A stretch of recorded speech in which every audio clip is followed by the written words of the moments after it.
Hello there, my RPG lovers, and welcome to another video. Beyond Galaxyland is a sci-fi 2.5D adventure RPG which recently came out on Steam, and pretty much all current gen consoles like PlayStation 5, Xbox Series S and X, Nintendo Switch, PlayStation 4 and Xbox One. It's currently sitting on very positive reviews, and after I got to play it for myself, I can definitely see why people like it that much.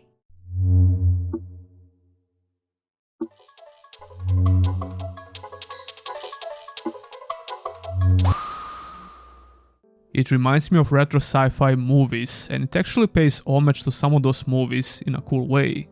In this video, I'm going to showcase all the major features of Beyond Galaxyland and tell you a little bit about my journey with the game so far.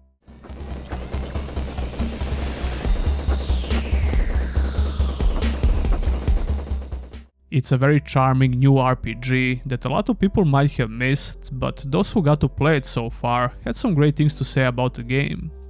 This is a sponsored video by United Label, so huge thanks to them for reaching out to the channel. You can check out Beyond Galaxyland by clicking on the link in the video description. Now let's talk about the actual game.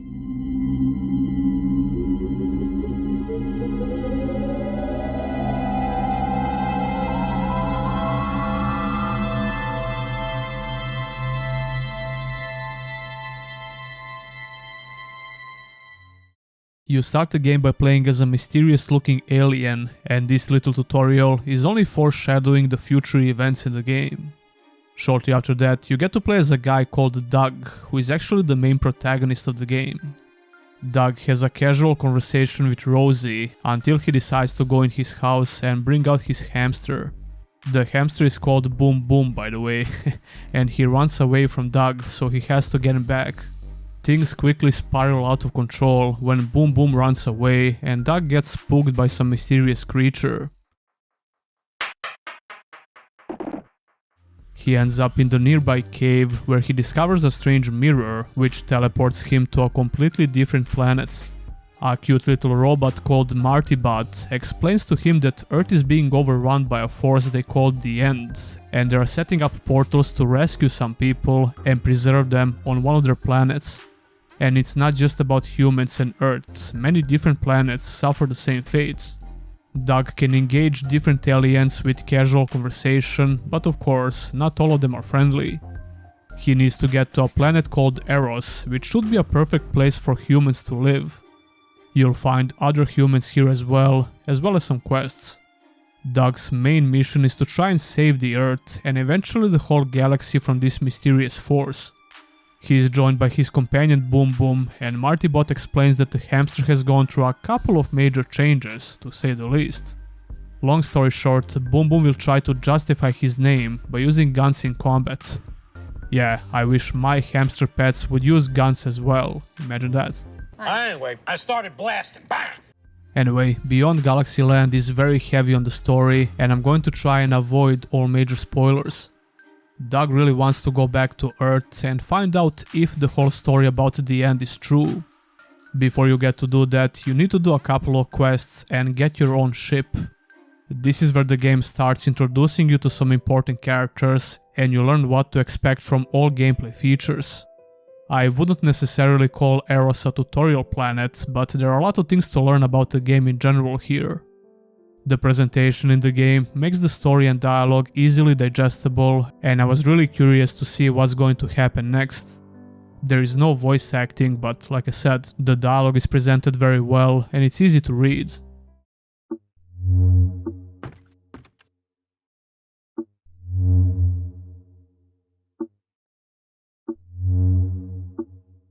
They really try to make each and every main quest interesting by visiting different locations and interacting with cool NPCs. The game is also really silly sometimes with the quest design. The writing was silly and entertaining, but there are serious moments as well. There is a nice little sense of urgency for the main story, but not in a bad way. It feels like the game never wants you to waste your time when you decide to push the main story forward.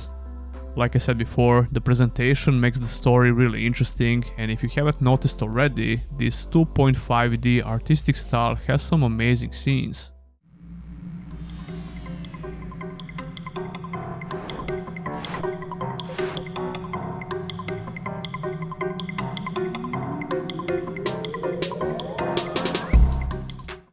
The game creates a great sci-fi atmosphere, and there is constantly a dose of mystery which surrounds the main plot.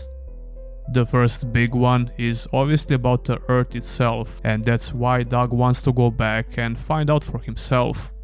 They were really creative with this artistic style, and each and every level looks very unique and different. The strong visual variety definitely makes exploring these levels more enjoyable. It's kinda crazy how a game like this can manage to create such a great sci-fi atmosphere, and the big reason for that was obviously the artistic style, but like I said before, it's also the presentation. Besides the main quest, there are side quests as well, and all planets have recommended level requirements. Although when you start doing the main quest, it usually takes a while to complete it, so you have to continue doing it until a certain point. When you're done, you get some wiggle room to explore different planets with your ship, meet other NPCs, do some minigames and side quests. I was surprised with the amount of minigames you can find here. It's always something entirely different. They were pretty creative with this.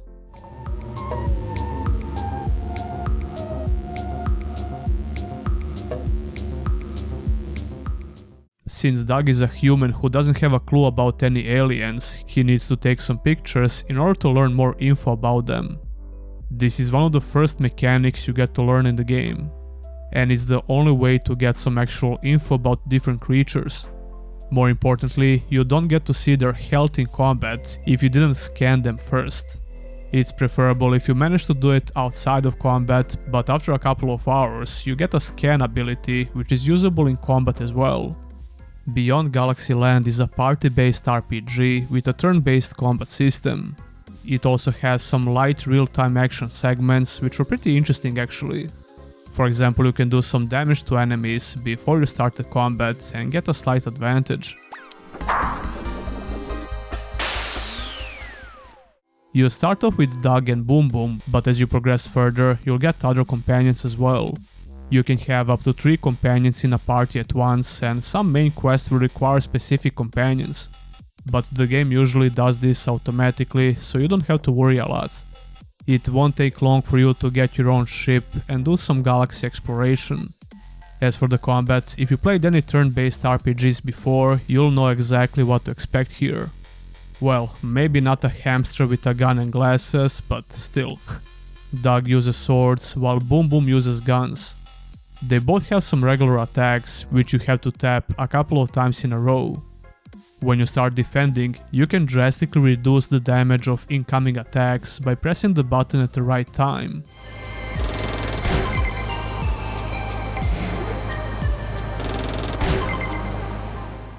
It's a rewarding skill-based ability, which is cool to experience in a turn-based game.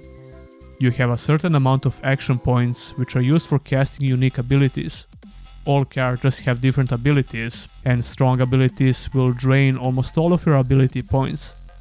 Ability points bar will regenerate when you use regular attacks with all characters.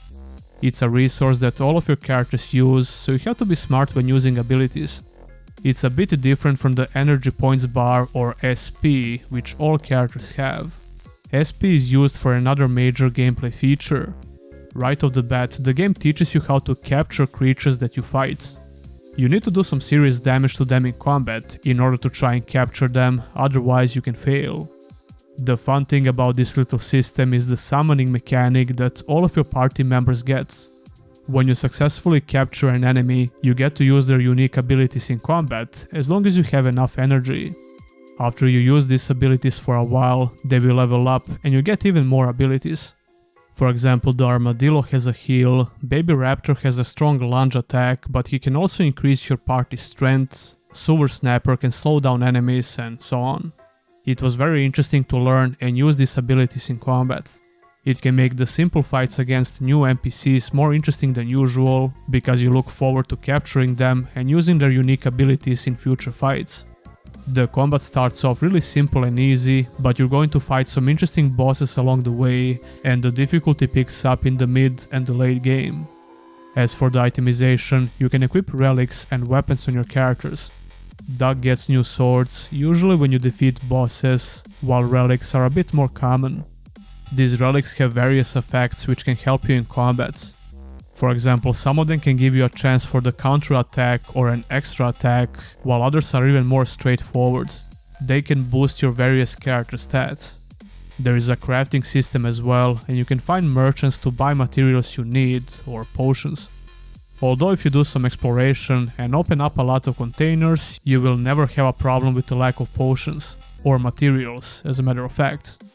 As for some other gameplay features outside of combat, Beyond Galaxyland has a lot of platforming segments. You can double jump in this game for a reason, and you'll have to use it quite a bit on some levels, either to find more items or get where you need to go. Besides the regular jumping segments, this game also has a handful of chase events.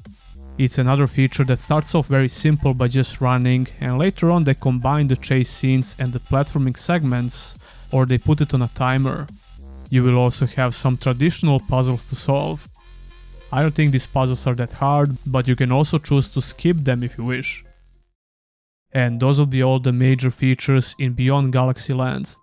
That should be more than enough to describe what this game is all about.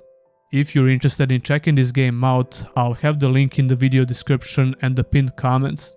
Once again, huge thanks to United Label for reaching out to the channel and sponsoring this video. Be sure to subscribe if you enjoyed the video. You can also support me by becoming a YouTube member or a Patreon. I also have some cool t-shirts and hoodies in the theme of the channel, so check that out as well. Huge thanks to all of my current supporters, and I'll see you in the next one.